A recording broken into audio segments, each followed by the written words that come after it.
To step into the role of a healer, you must first endure the trial of being wounded.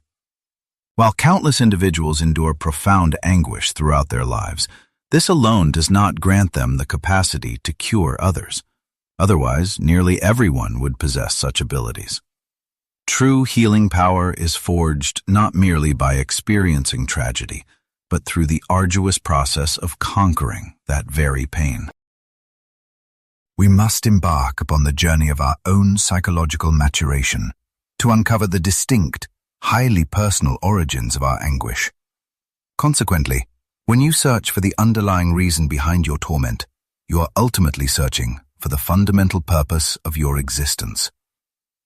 Swiss psychologist Carl Jung is widely recognized for introducing the concept of the wounded healer, although in his actual texts, he favored the expression wounded physician, defining this archetype of the self as the essential foundation for any legitimate method of recovery.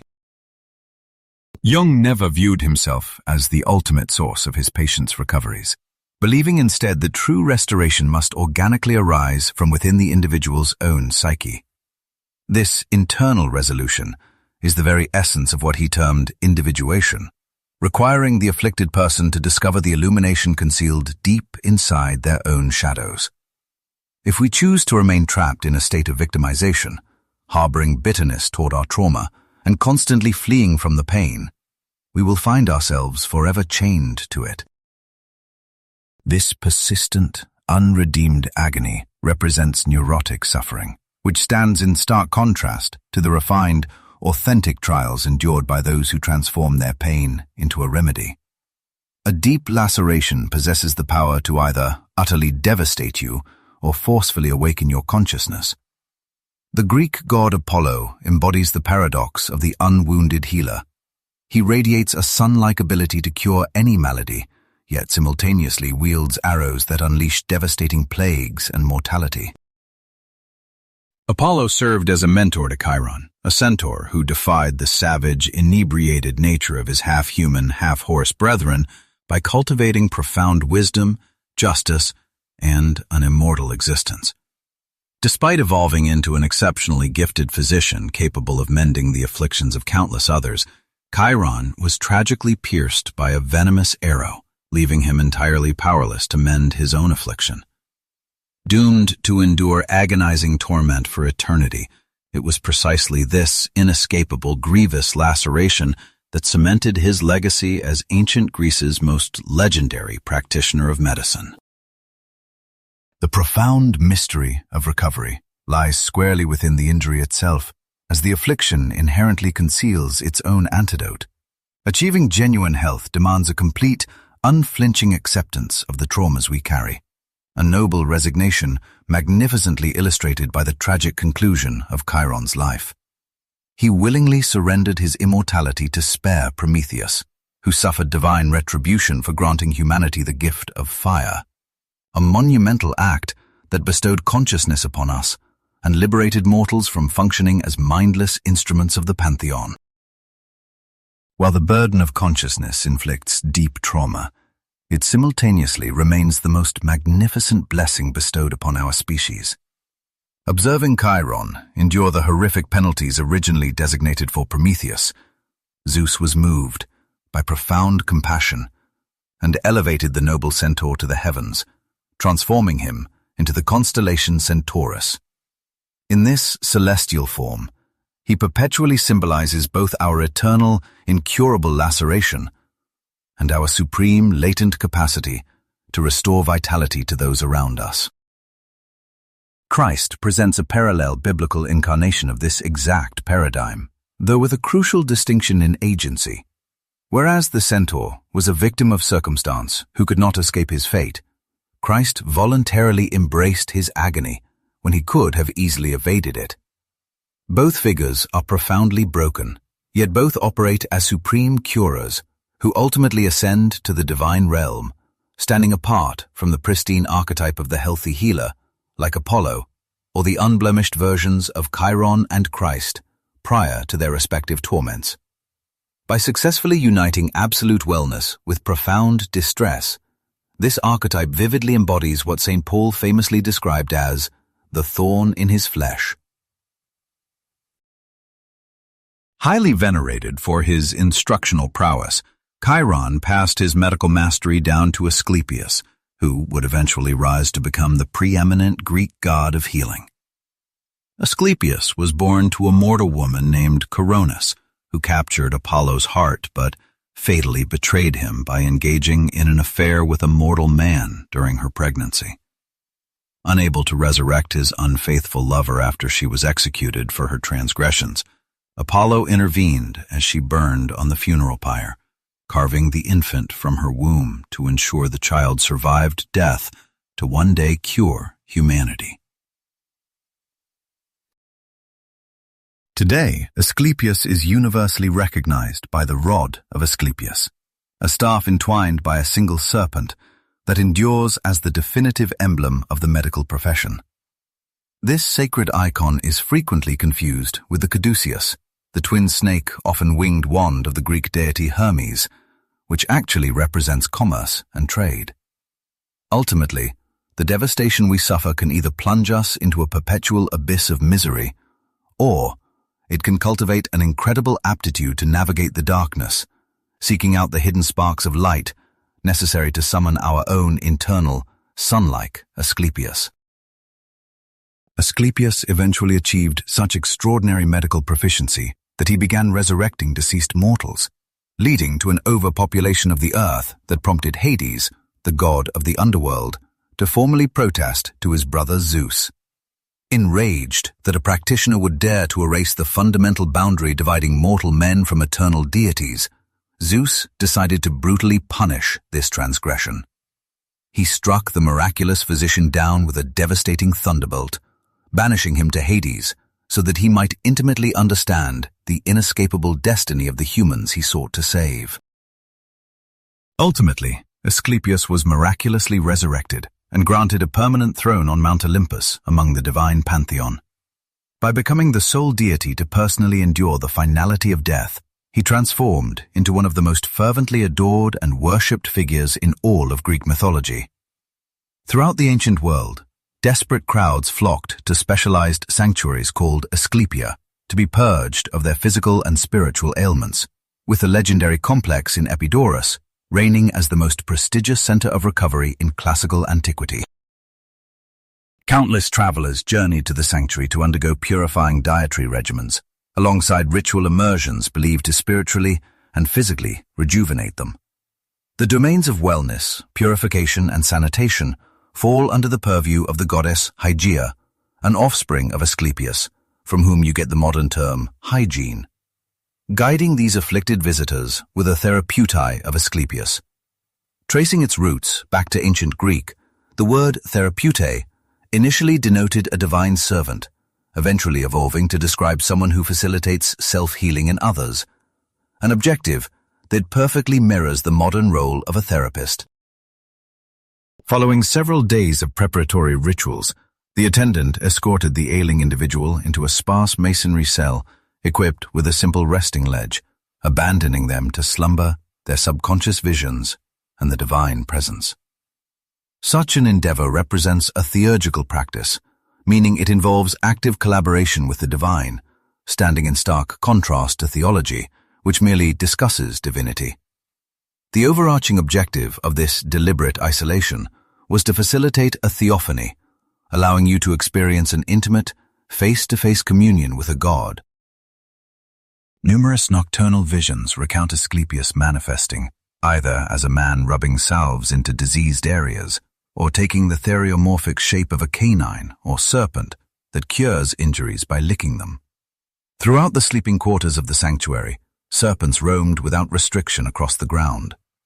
Within the Greek worldview, these reptiles transcended their status as mere chthonic entities to embody divine sagacity, restoration, and rebirth. The specific harmless reptiles utilized in these ancient rituals are recognized today as Aesculapian snakes, bearing a title that pays direct homage to the divine curer. Serpents served as profound symbols representing the enigmatic connection binding mortality and resurrection, while hounds similarly carried associations with subterranean realms, echoing the function of the three-headed Cerberus who greeted deceased souls entering Hades. Upon waking from a night spent within the most sacred enclosure of the temple, the slumberer's visionary experiences were meticulously documented. The mere appearance of Asclepius within a subconscious state constituted the actual restorative procedure. Differing significantly from Delphi, where an oracle channeled divine foresight to inquisitive visitors, Epidaurus empowered the sufferer to personally witness the curative manifestation, meaning that during the classical Greek era, the nocturnal vision fundamentally functioned as the remedy. During subsequent eras, however, individuals relayed their nighttime imagery to a practitioner who subsequently outlined a tailored recuperative regimen, which frequently incorporated exercise at the gymnasium or therapeutic soaking. You could reasonably argue that this complex functioned as humanity's premier psychotherapeutic institution. The concluding ceremonies featured a paean, a melodic tribute expressing thankfulness for the divine intervention, followed by the ritual offering of a rooster to symbolize the triumph of dawn over night and vitality over illness. The profound efficacy of these protocols remains undeniable, substantiated by an abundance of inscribed testimonies from formerly ailing individuals who meticulously chronicled their successful rehabilitations. This concept deeply resonates with the cryptic final utterance of Socrates, as he embraced mortality by consuming hemlock. Crito, we owe a cock to Asclepius. Pay it, and do not neglect it. By calling upon the singular deity renowned for resurrecting the deceased, the philosopher expressed profound gratitude for being cured of life's affliction through the ultimate remedy of passing away, fully embracing existence right up until his final breath.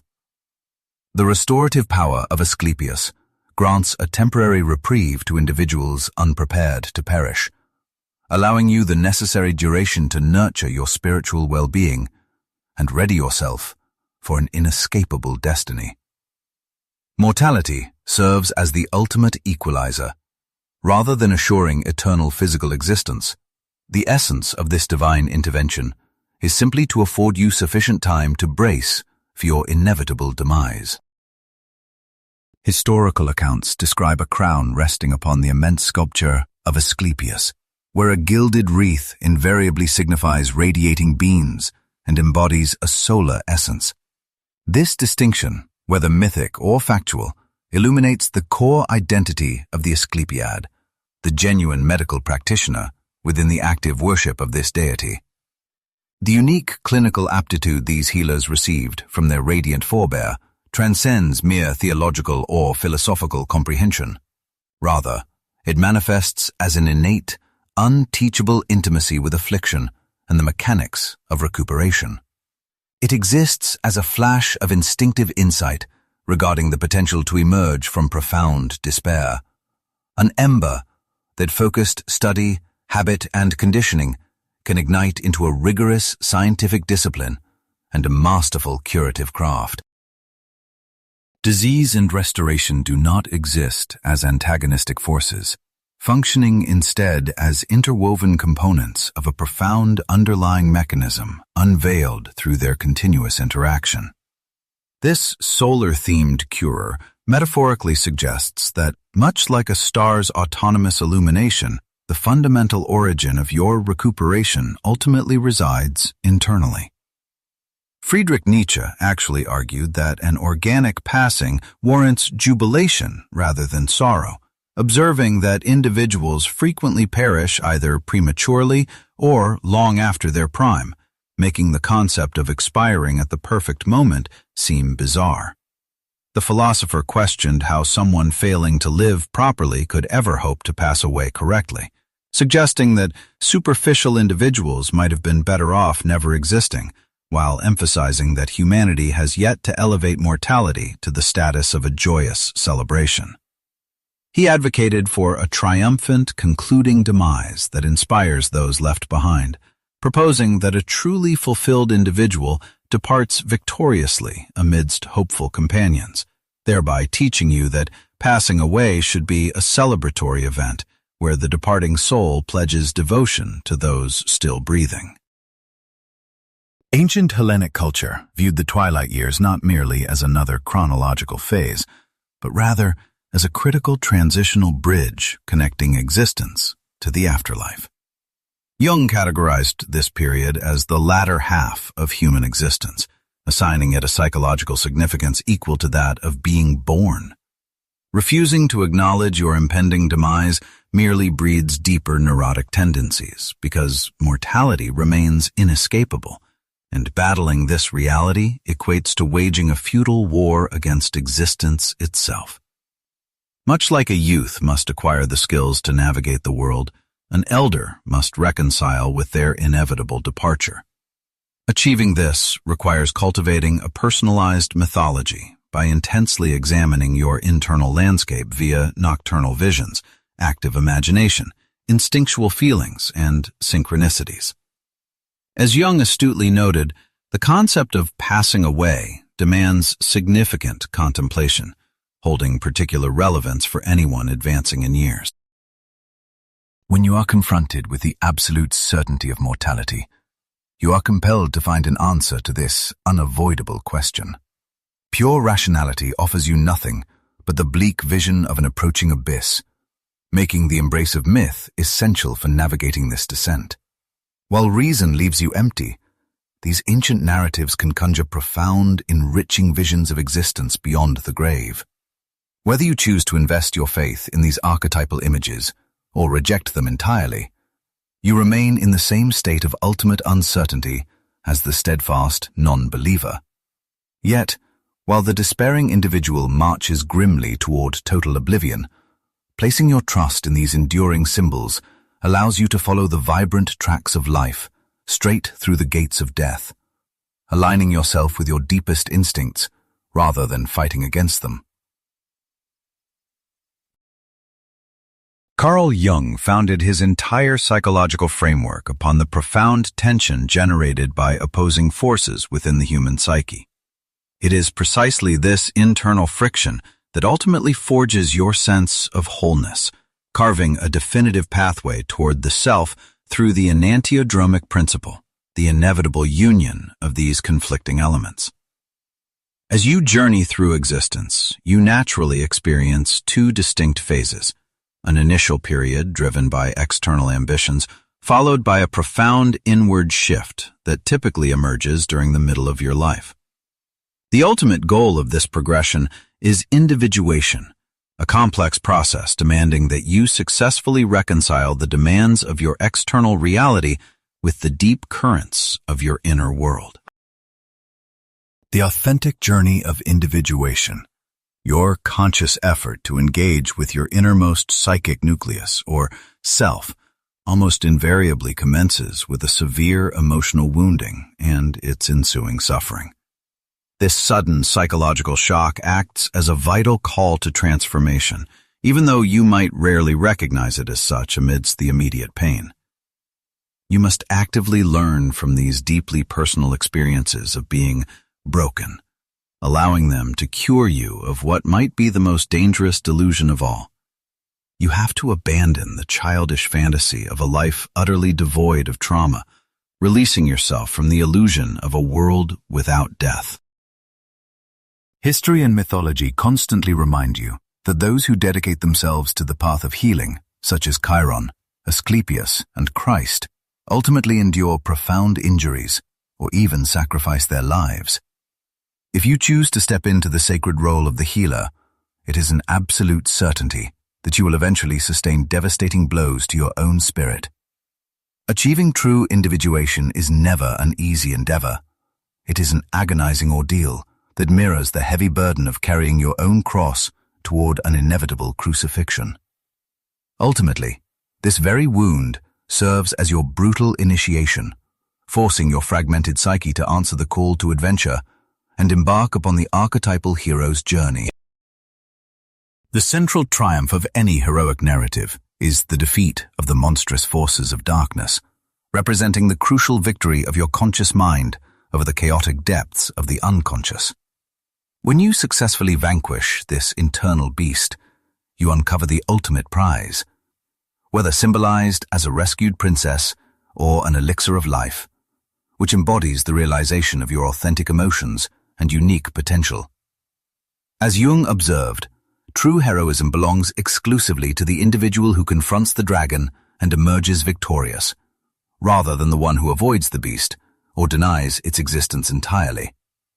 By bravely risking this perilous battle and claiming the hard-won treasure, you earn genuine self-reliance, having stared into the darkest foundations of your own being and secured the strength to conquer any future adversities. Building upon these foundational psychological concepts, the mythologist Joseph Campbell popularized the hero's journey, not merely as a storytelling device, but as an ingrained myth that explains the complexities of the human condition. The moment you receive your call to adventure, you are abruptly torn from your comfortable, ordinary surroundings and thrust into an unfamiliar, perilous landscape that inevitably breeds intense anxiety. If you succumb to fear and refuse this vital summons, your daily life and personal relationships will slowly begin to wither and decay. Eventually, the accumulated pain becomes unbearable, forcing you to confront the very ordeal you avoided. Navigating this trauma triggers a genuine psychological death, stripping away your obsolete identity, so a remarkably empowered and expansive version of yourself can be born. In his seminal work, The Sacred and the Profane, The Nature of Religion, the Romanian historian Mircea Eliade explores two fundamental existential states that have defined humanity throughout recorded history. From the viewpoint of spiritual tradition, it is the direct manifestation of the divine, known as a hierophany, that infuses your reality with profound meaning, structural integrity, and clear orientation. This sacred dimension operates much like the Platonic realm of forms, existing entirely outside the boundaries of physical space and time, serving as the eternal sanctuary of the universal and the immortal. Conversely, the profane sphere encompasses everything that is tangible, mortal, and bound by time. Because it is characterized by relentless change, it remains an inescapable domain of gradual decay and ultimate physical demise.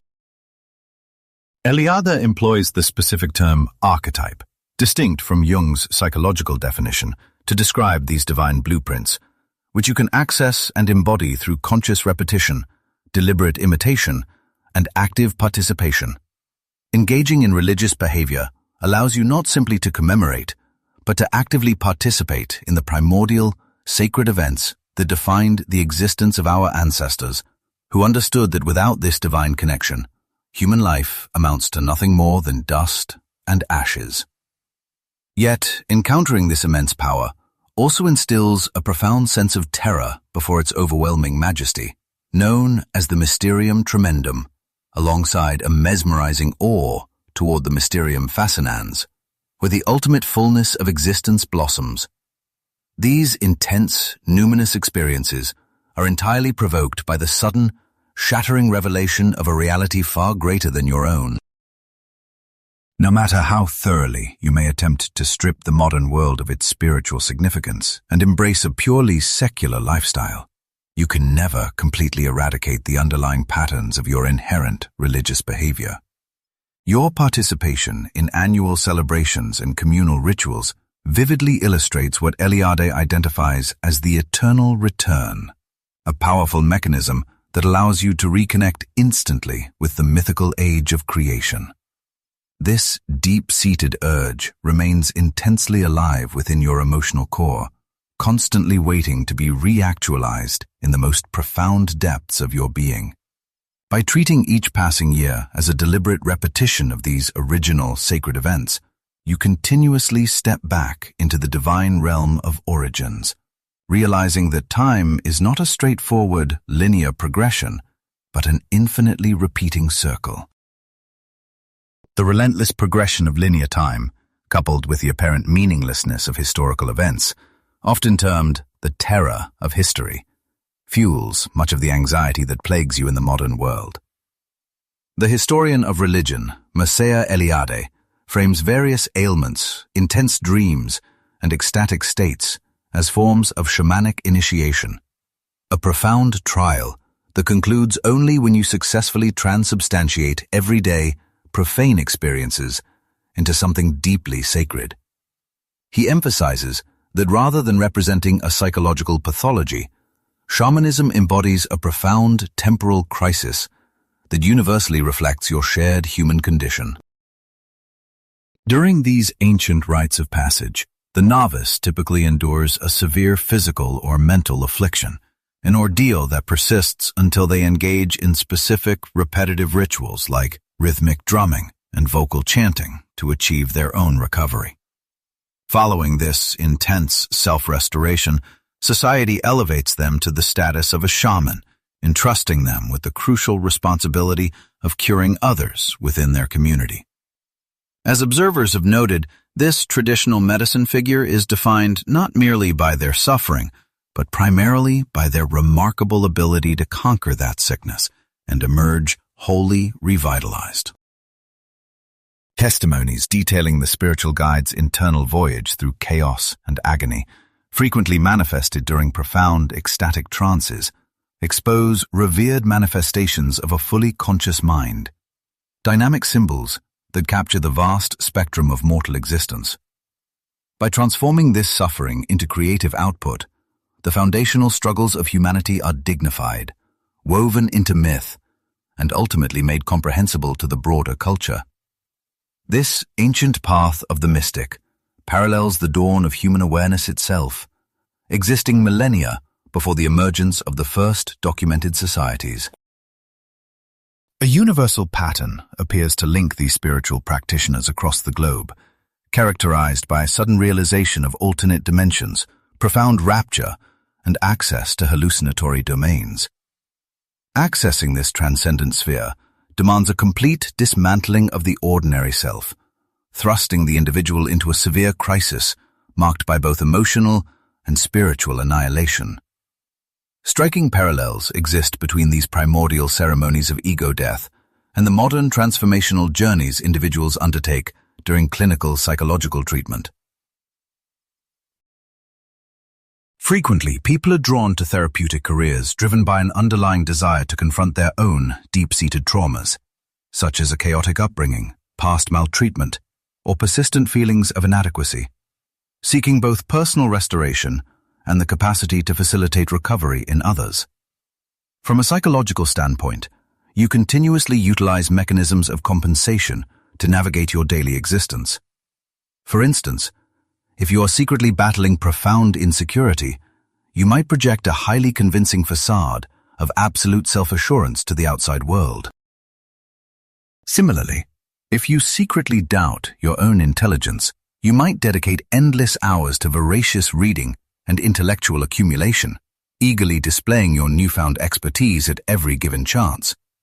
These deep-seated feelings of inferiority reside within your shadow, while the persona, the curated identity you display to society, serves as a defensive counterweight to those hidden insecurities. When this balancing act goes too far, severe overcompensation pushes you to behave in ways that directly contradict your genuine emotions, forcing you to bury your authentic identity beneath layers of pretense. Consequently, your unresolved issues are continually suppressed, rather than productively addressed, allowing your hidden shadow aspect to expand and darken over time. A history of early developmental trauma or mistreatment frequently triggers what Sigmund Freud identified as repetition compulsion, a hidden, irresistible urge to recreate damaging scenarios that manifest across various contexts while maintaining an identical archetypal structure. This destructive cyclical behavior inevitably bleeds into every conceivable interpersonal dynamic, corrupting your bonds with family members, romantic partners, offspring, and close companions. With each subsequent recurrence, the underlying psychological affliction becomes increasingly entrenched and significantly more difficult for you to untangle. Ironically, your unconscious mind orchestrates these painful reactivations as a paradoxical attempt at self-repair, providing you with a fresh chance to confront the fundamental behavioral loop and transform toxic experiences into genuine recovery. This delicate balance between a destructive toxin and a restorative remedy is perfectly encapsulated in the ancient Greek concept of the pharmakon, denoting a substance capable of delivering both profound harm and immense benefit. The archetype of the wounded healer emerges when a person sincerely acknowledges their own psychological scars, transmuting their internal suffering into a profound offering that benefits those around them. This transformative dynamic is equally vital within the clinical framework shared by a mental health professional and their client. Carl Jung articulated this clearly, suggesting that any truly profound therapeutic intervention relies heavily on the clinician's own rigorous self-examination, since a practitioner can only guide a patient toward recovery to the extent that they have resolved their own internal conflicts. Jung further noted that if a doctor feels challenged or emotionally affected by those they treat, this vulnerability is not a weakness. Rather, the practitioner's personal familiarity with pain directly dictates their capacity to cure, embodying the true essence of the ancient myth regarding the injured physician. Both Sigmund Freud and Carl Jung served as quintessential modern embodiments of this enduring archetype throughout their respective careers. For the final 16 years of his existence, Freud endured agonizing, unrelenting suffering from jaw cancer, a brutal affliction he battled right up until his passing. Meanwhile, Jung skirted the very edge of suicide during his intense, disorienting descent into his own unconscious mind. Just weeks prior to his demise, when physical frailty stripped him of his ability to walk, Jung had himself chauffeured along his preferred routes to bid a final farewell to the beloved landscape. In spite of their immense personal agonies, both pioneers relentlessly pursued their clinical practice and scholarly writing, functioning as psychological alchemists who successfully distilled their own toxic suffering into an elixir of collective healing. Nevertheless, the journey towards psychological restoration is never the sole responsibility of the clinician. Frequently, those seeking help will cast their doctor in the idealized role of a flawless savior, reacting with intense frustration or even abandoning treatment entirely when immediate progress stalls, only to reluctantly return later. This complex emotional redirection, formally recognized as transference, remains a fundamental and ubiquitous mechanism encountered throughout the therapeutic process. For example, an individual might unknowingly map the intense hostility they harbor toward a tyrannical parent directly onto their therapist.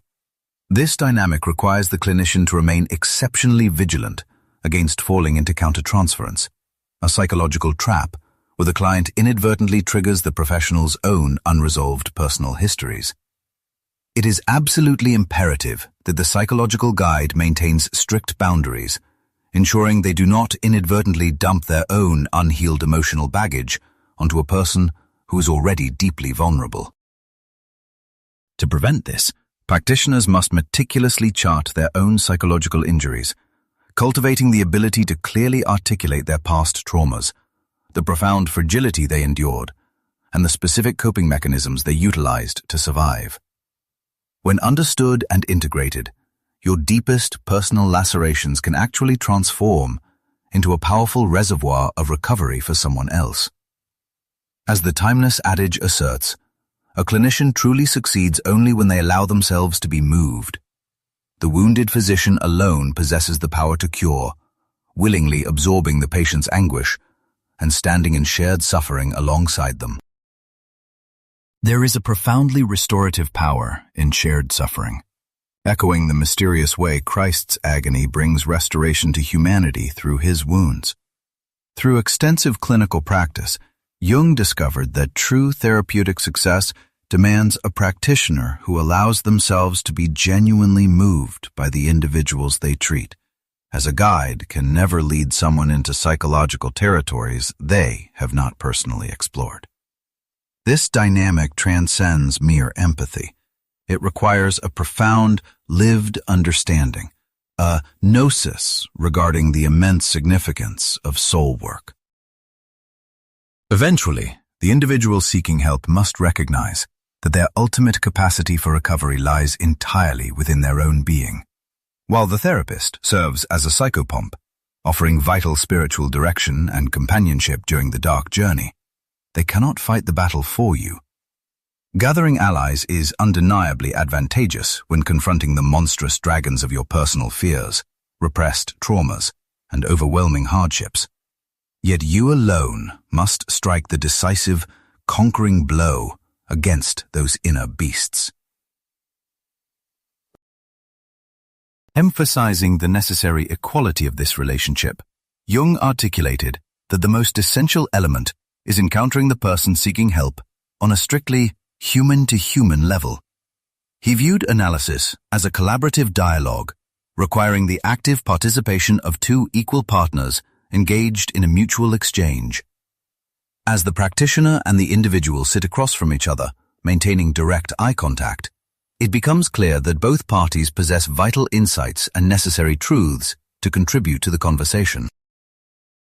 Even as the clinician steps into the role of a restorative figure, their own personal traumas remain hidden in the shadows, waiting to be triggered when they encounter someone bearing remarkably similar psychological scars.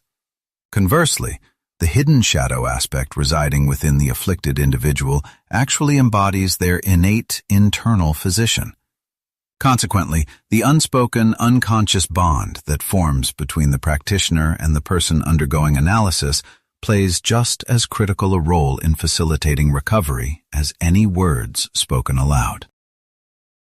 This intricate psychological dance holds the power to spark profound transformation for both individuals involved in the therapeutic alliance. However, this restorative magic only manifests if the clinician actively maintains a continuous, vibrant connection with their own unconscious mind. Failing to do so risks a dangerous ego inflation, where they completely fuse with the healer archetype, a condition frequently referred to as an Asclepius complex. Mirroring the mythical Asclepius, who resurrected the dead, the practitioner becomes consumed by the illusion of possessing divine curative abilities, ultimately dismissing the crucial need for a genuine, interpersonal connection. Illustrating this peril, Jung once experienced a vivid dream portraying his client as a towering giant, while he himself was diminished to a tiny figure. Because dreams frequently serve a compensatory function to correct conscious imbalances, he immediately understood that he had been harboring a patronizing attitude toward the person he was treating. Once he consciously realigned his perspective to view the individual with proper respect, both their interpersonal dynamic and the ensuing therapeutic progress improved dramatically. He consistently instructed his pupils to maintain rigorous self-surveillance, constantly monitoring their internal reactions to the individuals in their care to prevent their own unresolved traumas from being projected outward. Engaging in depth psychology is an inherently perilous vocation because practitioners remain perpetually vulnerable to catching the emotional contagion of another's suffering. They walk a constant tightrope, facing the ever-present threat of having their own carefully healed emotional lacerations violently torn open again. Rather than categorizing internal conflicts and emotional injuries as mere pathologies, Jung recognized them as powerful initiations that unlock the gateway to our hidden, unconscious depths. It is precisely through enduring these profound injuries that the powerful archetype of the wounded healer is awakened and constellated within us. Similar to how a bodily injury requires meticulous cleansing, careful bandaging, and ample time to mend, unseen psychological traumas demand the eradication of toxic influences and the cultivation of a safe, supportive atmosphere, requiring immense patience to let organic life forces drive the vital work of inner development and recovery. The precise moment of our deepest injury actually launches us onto a profound quest to discover our true identity, acting as a deeply numinous, almost sacred occurrence. It is exclusively through the shattered fractures of our psyche that the illuminating light of understanding manages to pierce the darkness. Our painfully fragmented existence functions as the very threshold leading into the boundless archetypal and transpersonal dimensions, acting as the foundational blueprint and supreme navigator toward the limitless wisdom harbored within the self. Across universal human experience, there exists a foundational concept that the state of being broken, while superficially appearing to destroy our completeness, paradoxically serves as the ultimate manifestation of our inherent unity. It feels as though enduring some catastrophic dismantling of our prior identity is an absolute prerequisite for the sacred process of individuation, acting as the necessary catalyst for the authentic emergence of the self. Because human anguish is a distinctly collective phenomenon, our deepest pain often signals that we are carrying the heavy burdens of the current historical epoch, rather than merely battling isolated personal demons. In this profound framework, the microcosm and the macrocosm mirror one another perfectly, proving to be fundamentally identical in nature. By intentionally transmuting our internal landscapes, we simultaneously alter the external reality, and by reshaping society, we inevitably remake our own souls, revealing that we are inextricably linked components of a vast, sacred, and entirely unified organism. Grasping this profound interconnectedness initiates a monumental expansion of your conscious awareness, fundamentally elevating your perception of reality. The archetype of the wounded healer ultimately represents a transcendent state of mind capable of embracing impossible paradoxes, allowing you to remain simultaneously acutely aware of your devastating injuries while fully inhabiting your absolute perfection and wholeness. As Jung profoundly observed, the most colossal and significant dilemmas of human existence remain inherently insoluble. They cannot be fixed through simple logic, but must instead be transcended as we simply outgrow them.